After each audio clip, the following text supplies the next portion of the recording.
Damas y caballeros, bienvenidos. Esta es la sexta entrega del fabuloso libro El hombre en busca de sentido del doctor Viktor Frankl.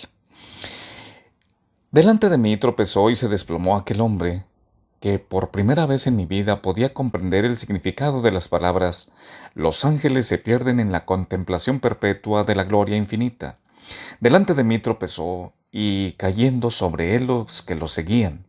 El guarda se precipitó hacia ellos y a todos los alcanzó con su látigo.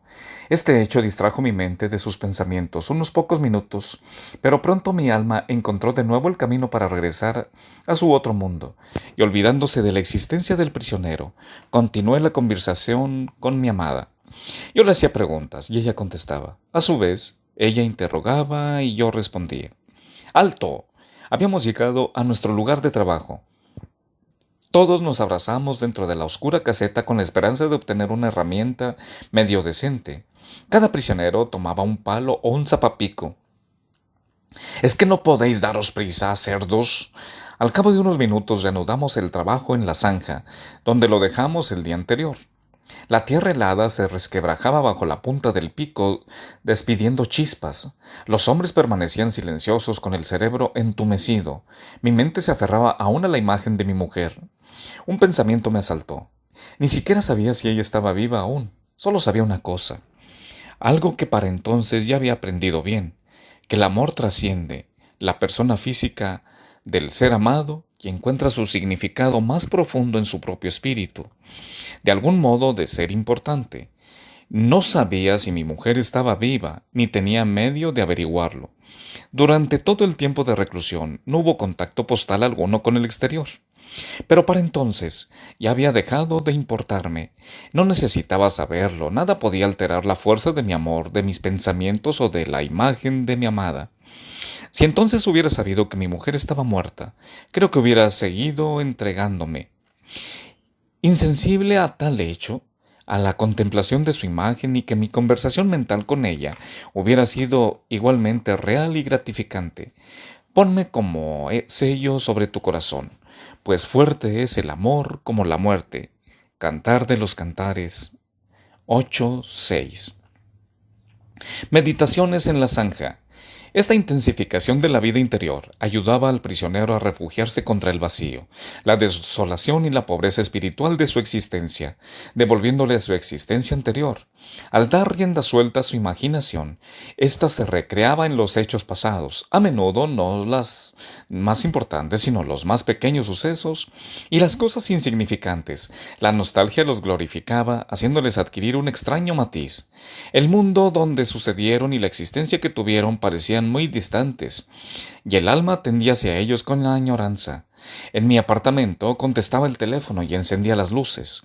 Muchas veces nuestros pensamientos se concentraban en estos detalles nimios que nos hacían llorar. A medida que la vida interior de los prisioneros se hacía más intensa, sentíamos también la belleza del arte y la naturaleza como nunca hasta entonces. Bajo su influencia llegábamos a olvidarnos de nuestras terribles circunstancias. Si alguien hubiera visto nuestros rostros cuando, en el viaje de Auschwitz a un campo de Baviera, contemplamos las montañas de Salzburgo con sus cimas refulgantes al atardecer, asomándonos por las ventanucos enrejados del vagón celular, nunca hubiera creído que se trataba de los rostros de hombres sin esperanza de vivir ni de ser libres. A pesar de este hecho, o tal vez en razón del mismo, nos sentíamos transportados por la belleza de la naturaleza, de la que durante tanto tiempo nos habíamos visto privados, incluso en el campo.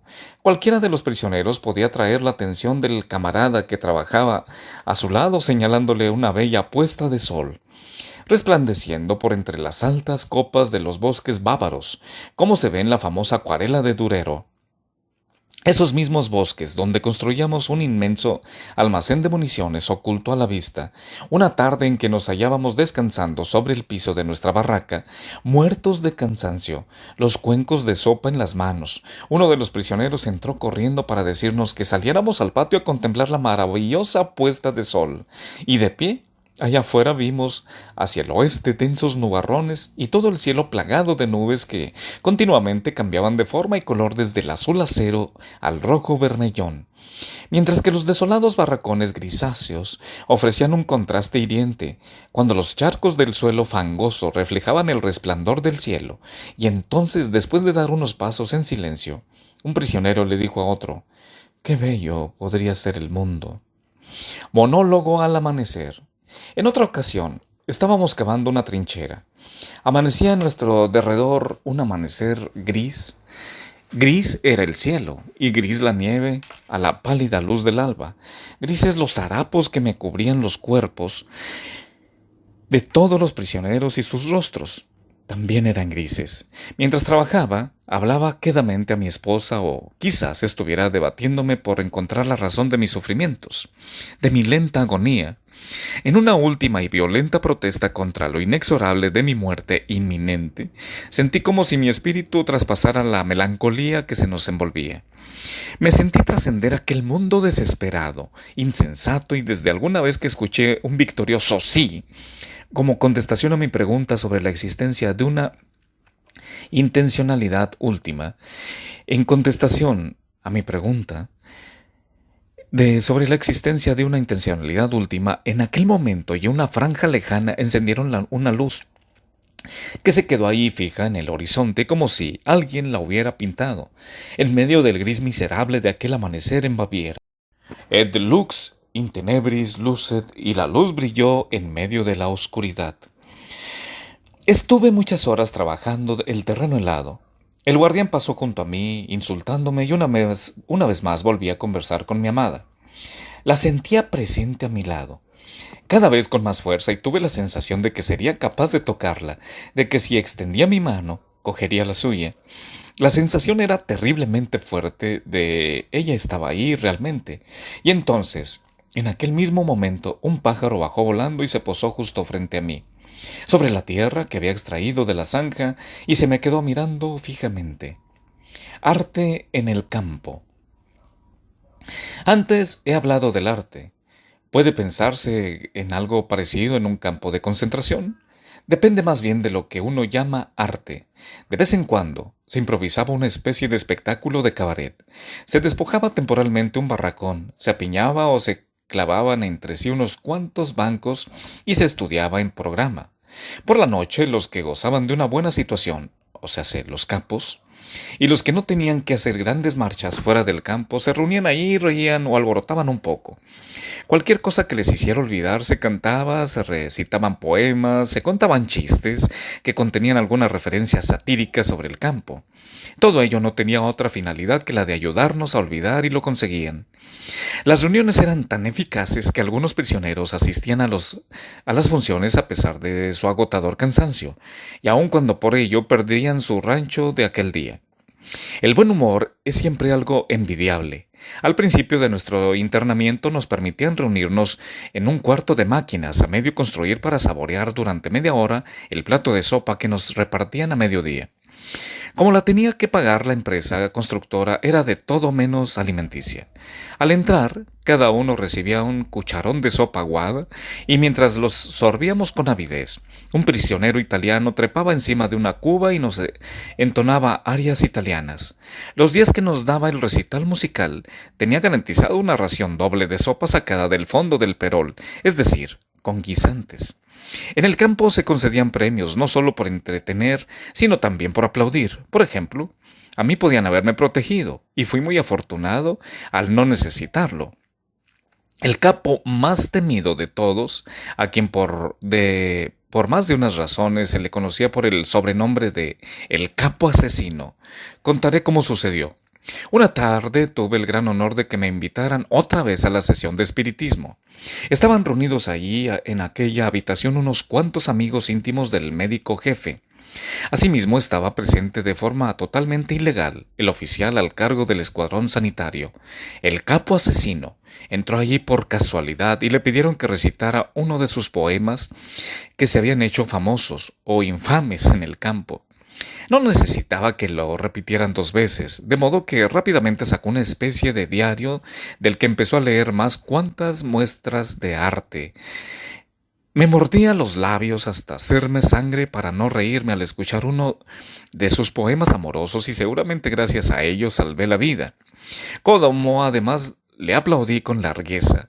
Es muy posible que también hubiera estado a salvo caso de haber sido destinado a su cuadrilla de trabajo, donde ya me habían asignado un día que para mí fue más que suficiente, pero siempre resultaba útil que el capo asesino le conociera a uno desde algún ángulo favorable, así que le aplaudí con todas mis fuerzas. La obsesión por buscar el arte dentro del campo adquiría, en general, matices grotescos. Yo diría que la impresión real que producía todo lo que relacionaba con lo artístico surgía del contraste casi fantasmagórico entre la representación y la desolación de la vida en el campo, lo que servía de telón de fondo. Nunca olvidaré que en la segunda noche que pasé en Auschwitz fue la música lo que me despertó de un sueño profundo. El guardia encargado del barracón celebraba una especie de fiestecilla en su habitación, que estaba próxima a la entrada de nuestra puerta. Voces achispadas se desgañitaban cantando tonadas gastadas. De pronto se hizo el silencio y en medio de la noche se oyó un violín que tocaba desesperadamente un tango triste, una melodía poco conocida y poco desgastada por la continua repetición. El violín lloraba y una parte de mí lloraba con él, pues aquel día alguien cumplía 24 años, alguien que yacía en alguna otra parte de Auschwitz, quizás alejada solo a unos cientos o miles de metros, y sin embargo fuera de mi alcance. Ese alguien era mi mujer. El humor en el campo.